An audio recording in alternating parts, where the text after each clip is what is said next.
Hey guys, Dave Shaw here. I'm going to do a quick update on this whole axle project for our bombardier.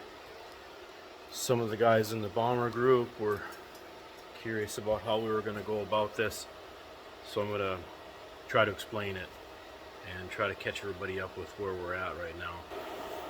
Okay, here's a look at one of my original sprockets. This is a style that my machine came with, my 1954 machine. I believe this would be correct for my machine.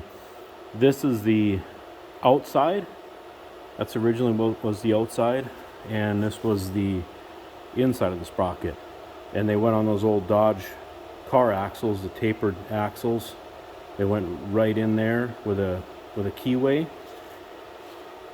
and they were retained with a big castle nut on the outside and a washer. And if you want to take them apart, you actually have to pull the axle out of the housing and go to the press and press that axle out of there, because they really get stuck in there.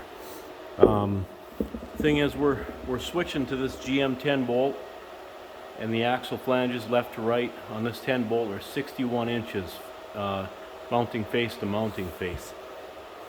And we need our sprocket centers left to right. We need them at 59 inches to line up with our tracks. So you can see these are sandwich plates. They're holding the sprocket material here. All right. So I'm working with my old original plates, which are pretty badly beaten up, but I'm going to work with my original plates because we don't have time to have new plates laser cut and all that. We're going to go about this kind of a creative problem solving sort of a process. So we'll go back here and we'll take a look at what I've done so far. All right, this was the inner. Okay, I've got cut apart. Cut that old hub out of there. I found the center. I used a piece of this 7-inch pipe, this 10 gauge stuff, which is what I'm going to use to get my offset. And I centered it, and I used it as a cutting guide. And then I came back in with the grinder, kind of dressed it up, and now my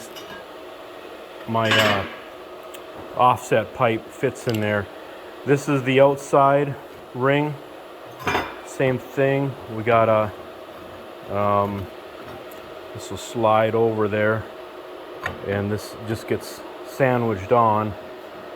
I think I might have got egged a little bit when I was doing that last cut, but still got a little bit of grinding on that one left to do before it drops on there nice. This is a wheel center. This is like, you know, a GM style steel wheel center from an old rusty wheel that I cut out. So this has got the right bolt pattern for my new axle, which in my case is a GM. That will be a 5 by 4 3/4. And this is what we got going on here. We're gonna weld that to my offset pipe, and this is the inside that goes against the rubber sprocket, and then this piece goes on, and it will, I got some burrs to clean up, but it will slide on like that. What I need to do now is I need to get this offset set. Basically, this is my bolting surface that goes to my axle flanges, and I need that to be a 1/2 inch out from my sprocket centers. So I've got a little bit of measuring to do, and I'll probably have to cut a new piece of this pipe here. I've got that big pipe and the saw over here. I've got the saw all squared up. So this is the stuff I'm using. I just made one slice on there to square it up on the end and just to make myself a cutting pattern. So I'll have to do some measuring now and find out exactly what length I want them cut at to get my offset correct. But basically that's what the outside of my sprockets are going to look like now. Just a little bit of an offset outwards, probably not much at all. It might be close to flush with my outer plate actually. It might not stick out much at all. But I'll get that measured out and I'll update as we keep going along here. All right, we're test fitting things a little bit here. And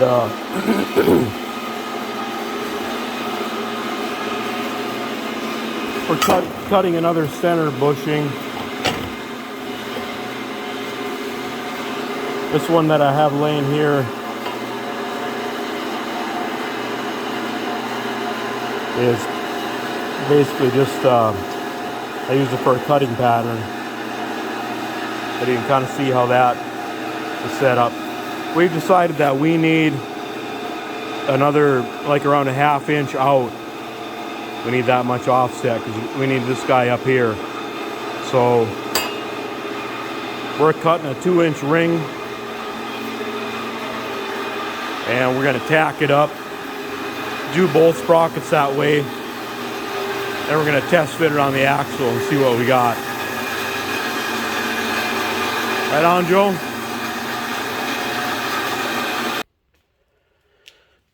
Okay, this is where we're heading with this. You can see we got a little bit of offset hanging out of the outer plate here. And there is our wheel face.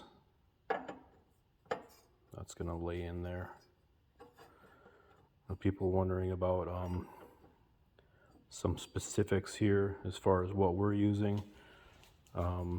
Actually, you can see we're kind of junkyarding this together, so not a whole lot of rhyme or reason other than the fact that the 7-inch diameter worked really nice for us because it was larger than our axle hub face, so that meant we're gonna be able to slip it in through here, no problem. And it also was the right size for a wheel center like this, like a GM car wheel center. So we went with the 7-inch. What we have here is a 10 gauge wall, and which is thicker than what the plates were originally. So, and it's not a deep offset. If we were going Dana 60 or something and going like with a 4-inch offset, then I would want to probably jump to like a 1/4-inch wall. But that's where we're at. All right, now we get a pretty good look. There we go. Here's our old stuff and here's our new stuff here. So something like that's what we're looking at. We think that's going to get us in the right spot as far as our centers here on the axle. We got to scrounge around for some lug nuts and we'll be right back. Okay, here's another look with one of the sprockets bolted onto the axle. Everything's just tacked into place here because we're really just testing. We're going to duplicate this for the other sprocket, for the other side, and then we're going to take our measurements left to right and make sure that we're where we want to be, which in our case is 59 inches. We've got our other sprocket apart, and the plates are beaten up really bad. It's had some serious abuse in the past, And just something interesting, we can show how crooked this one was. You know, it's sitting square on its hub face down here, and we're level here. Now on the other side, we're gapped off. In the worst spots, I'd say close to a ½ inch of wobble. I mean, I can see it. I don't know if it shows up on the video here, but this thing is crooked. So, I mean, that with what we're doing, we're going to be able to correct that, and we're going to get it pretty close. We just checked the other one by rotating it on the axle, and I mean, we're within like an 1/8 inch or something like that as far as, and I don't know how well you can tell just by looking at the rubber cogs, but the other one spins pretty true, so that's going to be an improvement for us big time. All right, guys, we have both sides put together now. We're short one lug nut, kind of scrounging around here, but pull a tape on this. We'll go from the outside of the cog on that side to the inside on this side, and we nailed it. 59 inches. That is where we were originally when we took this machine apart with its original axle. So what we're going to do now, we will weld these wheel centers fully on our offset pipes here all the way around, and we're going to also hit them on the inside weld because we have enough room in there, and we're going to weld the offset pipe. We've got enough hanging over on the inside here to get a really good burn on there, and then the other side of that, which is hidden underneath the face plate here, is also going to get fully welded. I believe we're just going to let the face plate float because that's originally how it worked out, and I think it'll be fine. But there we go. There's a look at our new 10 bolt 8.5 inch axle, and it's ready to go in.